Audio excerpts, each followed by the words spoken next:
আমি ইদানিং দেখতে পাচ্ছি, আমি খবর পাচ্ছি, যেহেতু আমার গ্রামীণ যে হোয়াটসঅ্যাপ নাম্বারটা, এটা মোটামুটি অনেকেই জানেন। এটা জাতীয়তাবাদী দল এবং তার প্রত্যেকটি অঙ্গ সহযোগী সংগঠনের প্রতিটি পর্যায়ের নেতাকর্মী অত্যন্ত কষ্ট করে, পরিশ্রম করে, জীবনের ঝুঁকি নিয়ে ছাত্র জনতার আন্দোলনের অভ্যুত্থানে শরিক হয়েছে। 17 বছর অমানবিক ত্যাগ স্বীকার করে এই স্বাধীনতা অর্জন করেছে।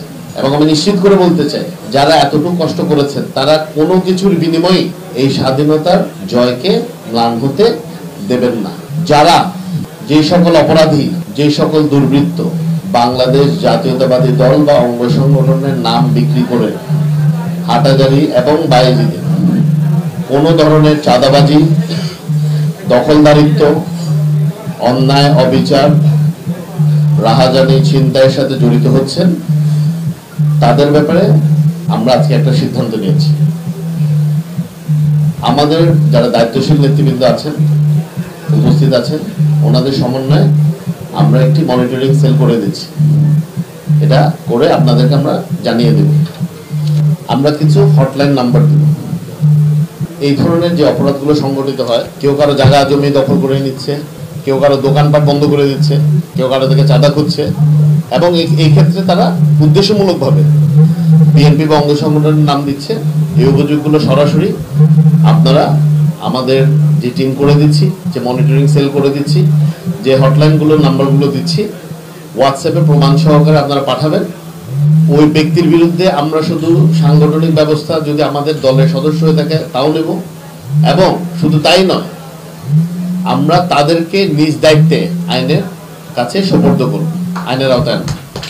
প্রিয় সাংবাদিক বন্ধুদের, বস্তুনিষ্ঠ সংবাদ যদি আমরা না পাই, আমাদের কিন্তু এই কাজটা করতে কষ্ট হবে, আমরা এটা সফল হতে পারবো।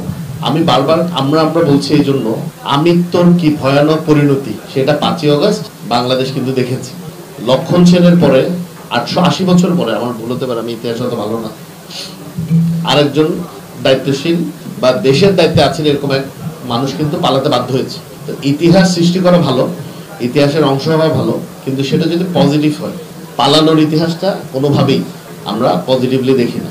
সেজন্য এই পরিণতি যেন আমাদের ভোগ করতে না হয়।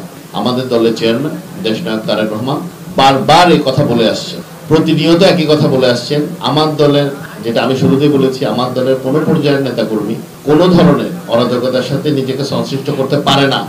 তারা যদি মনে প্রাণে এবং ধ্যান ধারণায় এবং নীতিগতভাবে, আদর্শগতভাবে বাংলাদেশ জাতীয়তাবাদী দল বা অঙ্গ সংগঠনের নেতাকর্মী নিজেকে মনে করে, তাহলে তারা কোনোভাবেই কোনো ধরনের অপরাধমূলক বা দুর্বৃত্ত পরায়ণ, অসামাজিক কোনো কাজে নিজেকে জড়িত করতে পারে না। কেউ যদি করেও ফেলে, সেই মুহূর্ত থেকে সে আমার দলের সদস্য হিসেবে গণ্য হবে না, এবং সে শুধুমাত্র অপরাধী হিসেবে গণ্য হবে। এবং অপরাধের সাথে সমাজ যে ব্যবহার করে, সমাজ যে আচরণ করে, আমরা ঠিক সেই আচরণটাই সে ব্যক্তি বা ব্যক্তি বিশেষের সাথে বা সেই গোষ্ঠীর সাথে আমরা করব। কোনো মতেই প্রতিহিংসা পরায়ণ হওয়া যাবে না। সাধারণ মানুষের উপর বা ভিন্ন মতাবলম্বীদের উপর কোনো ধরনের চাপ প্রয়োগ করা যাবে না। যার যেটা রাজনৈতিক দর্শন, যার যেটা সামাজিক দর্শন, যার যেটা ধর্মীয় দর্শন, অবশ্যই সেটাকে সম্মান করতে হবে। এবং কোনো মতেই হাটাজারির সম্প্রীতি যেন আমাদের হাতে বা অরক্ষিত না হয়, বা আমাদের হাতে যেন সুরক্ষিত থাকে, সেদিকে কিন্তু আমাদের সবার সচেষ্ট হতে হবে। এটাতে আমাদের দলের যারা দায়িত্বশীল নেতৃবৃন্দ আছেন, আমার সাইডে আছেন, সামনে আছেন, পাশে আছেন, তাদের যেমন দায়িত্ব আছে, আমাদের জনসাধারণেরও দায়িত্ব আছে, এবং সবচেয়ে বেশি দায়িত্ব হচ্ছে আমাদের প্রিয় সাংবাদিক বন্ধু।